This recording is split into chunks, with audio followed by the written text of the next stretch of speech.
you know, I find it fascinating when we have these debates. There is an arrogance on the other side, and that is that you think you're the only people that actually care. Somehow or other, you have a special conscience that makes you somehow more empathetic for these issues, and that you dismiss the discussion on this other side. But actually, all of you sit in a caucus, and the ministers here all sat around Cabinet and approved a budget that increased the costs on Western Australian houses substantially. And furthermore, you've done that over 5 years now. What we've seen are substantial increases in the costs that you apply to households that are way above inflation. So you sit here and say, I care about those struggling households, I care about those people, but you know what? I'm going to belt them between the eyes. Why? I think we know why. Because you're saving up a war chest for the next election.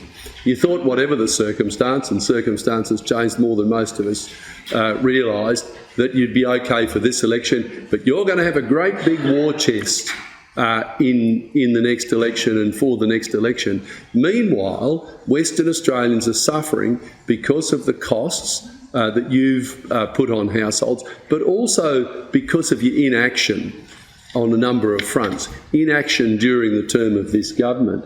And we do see that, the cost of living. I mean, the West Australian today, I thought, an excellent front page that outlines the problem that ordinary Western Australians face. Jeannie Barbagianni, who's there with her beautiful young children on the front of the page. And she's talking about the difficulties that she faces every day in dealing with the issues that are there. She's seen the infliction of pain on her family in the decisions that they have to make. Going out, not being able to fill the car up with petrol, but having to eke every dollar out and only put a few dollars of fuel, and then hope that she can get her children around and all of the things that she has to do with her family. Now, some of the things that have occurred in terms of those price rises aren't in the immediate control of this government, but many of them are, and many of them could have been solved if this government had taken action early, in particular, in relation to this matter. And I won't go through the article in too much detail, but Jeannie was talking about the electricity costs, almost $20 per day this summer. Now, this is not someone whooping it up with a swimming pool and a spa. This is someone with 3 children trying to get by, trying to keep them cool in summer and trying to keep them warm in winter.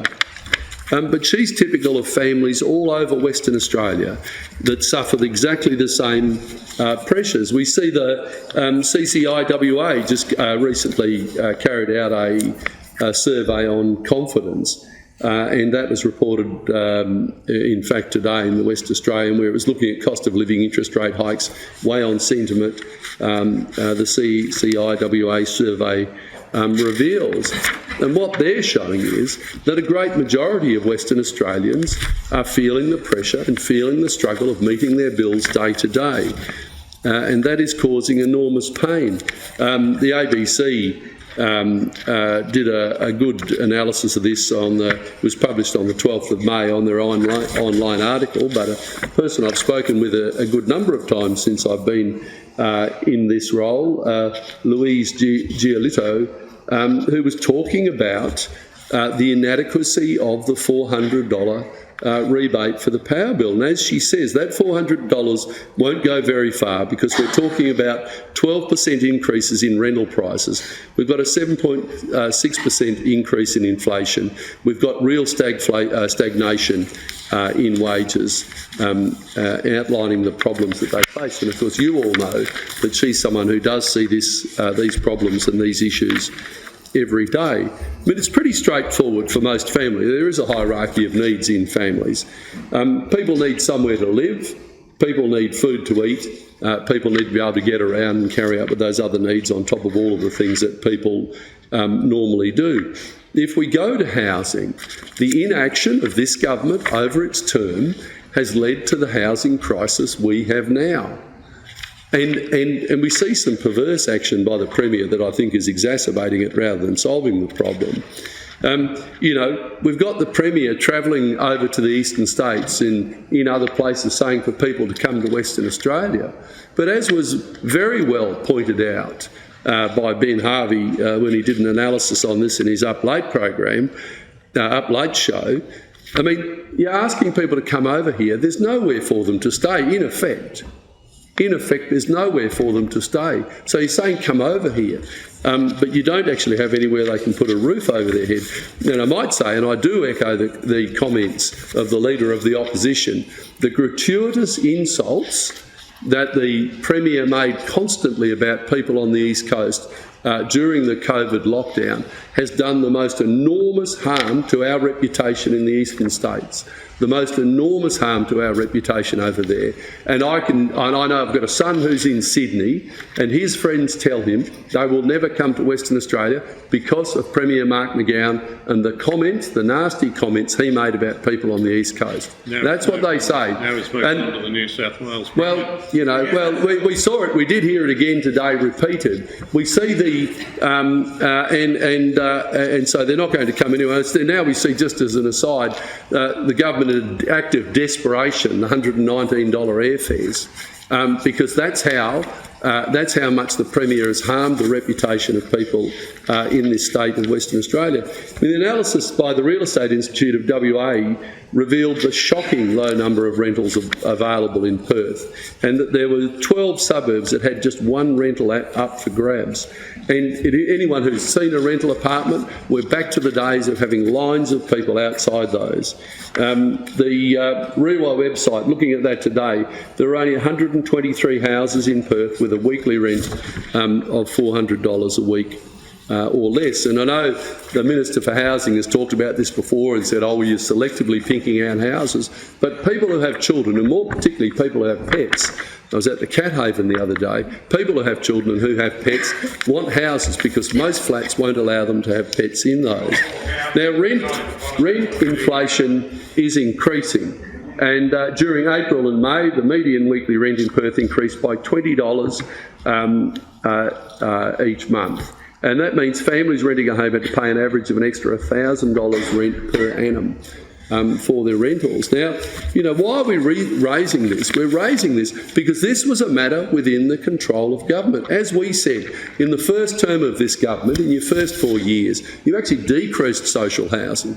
You didn't increase it, you decreased. Now, my understanding is, despite the work, and we've got a new minister who's come in full of enthusiasm, that I don't even think you've caught up for those 1,300 houses that were sold off. And it is unfortunately, I've said it before, a bit of a suicide pass with this minister, in that the inaction of the previous Parliament has meant that this minister is put in an invidious situation and having to justify the impossible. And that is, we don't have enough places for people on social housing to stay. But more generally, there wasn't enough done to encourage rental accommodation. This is not a new problem. This is a problem that has been building during the term of this government, and it's only in this budget that we've seen significant action, and the rent to build, and particularly the initiative that we have supported on this side is definitely a good initiative. But we see dramatic reductions in rental affordability across Western Australia. If we look at utility charges, and again, as I said, there are ministers here that sat around that cabinet table, they've sat there every budget, and other than a reprieve for one part of the 1 year in the pandemic, other than that, every year we've seen really substantial increase, particularly when the government came into power. So came in with the old trick, blame the previous government, massive increases in water charges, in electricity charges, in particular in the charges that people can't escape, such as the connection fees that are connected. Now, since this government was elected to power, there's been an increase in the cost of energy of around $400 for the typical household. And when we say the typical household, go and have a look at that in the budget. It was because that typical household probably represents about 1 in 10 houses in Western Australia, there's virtually no house paying that minimum fee other than some single person living in a house by themselves who doesn't drive a car.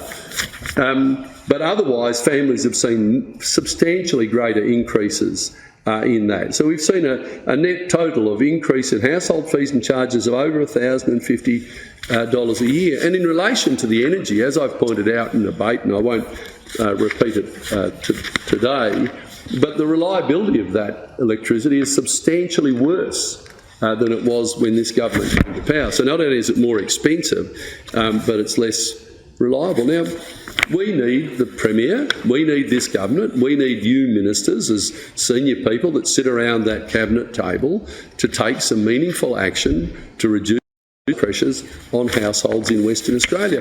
This is real pain.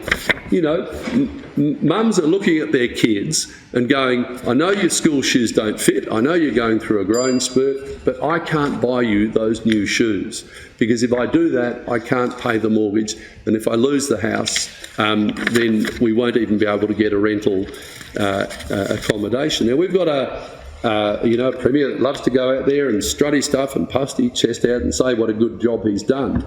But that job isn't helping the people of Western Australia who are doing it tough. And again, I point out a characteristic of this government. It loves to announce dollars. It says we've put so many dollars into this. We hear from in health, so many dollars into health. We put so many dollars into X, Y and Z. But what we don't see is the impact on the ground.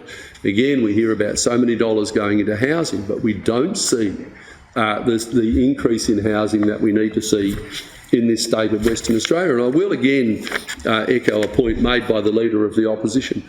One of the other reasons we're having such a struggle with housing, and I might say in food prices, I'm sure the Transport Minister is aware of the issues in the Wanneroo area and elsewhere where they can't get pickers. So they're not putting crops in because they can't get pickers because they're not in the state. What happened? What did this government do?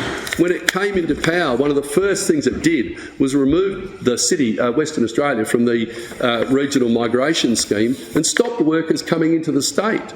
Even more so, despite our urgings to you during the pandemic, despite that, the government took this heavy-handed approach to stopping people coming to the state and stopped workers coming into the state. Those people that would have built the houses, that would be there now to pick the crops, those people were prevented from coming to the state, and lo and behold, when you need them, you can't get them coming to the state. That's directly at the feet of this government, Minister. Directly at the feet of this government.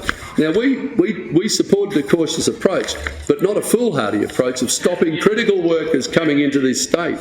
And as has been pointed out, we have massive inflation in Western Australia, and that is really hurting people. Look at vegetables. The CPI figure is showing a 12.7% increase in vegetables. So the most basic staple after shelter is food. And those massive increases, and this government, through its policies, has contributed to that substantial increase. We see the $400 rebate, as again I've said in this place, and as was outlined by WACOS, you should be making more targeted support for people who are really doing it tough. It is imperative that you freeze government fees and charges. If you did that, that would save each household $156. That's right now, this year. You'd save those households, and it would cost the state budget $156 million this year.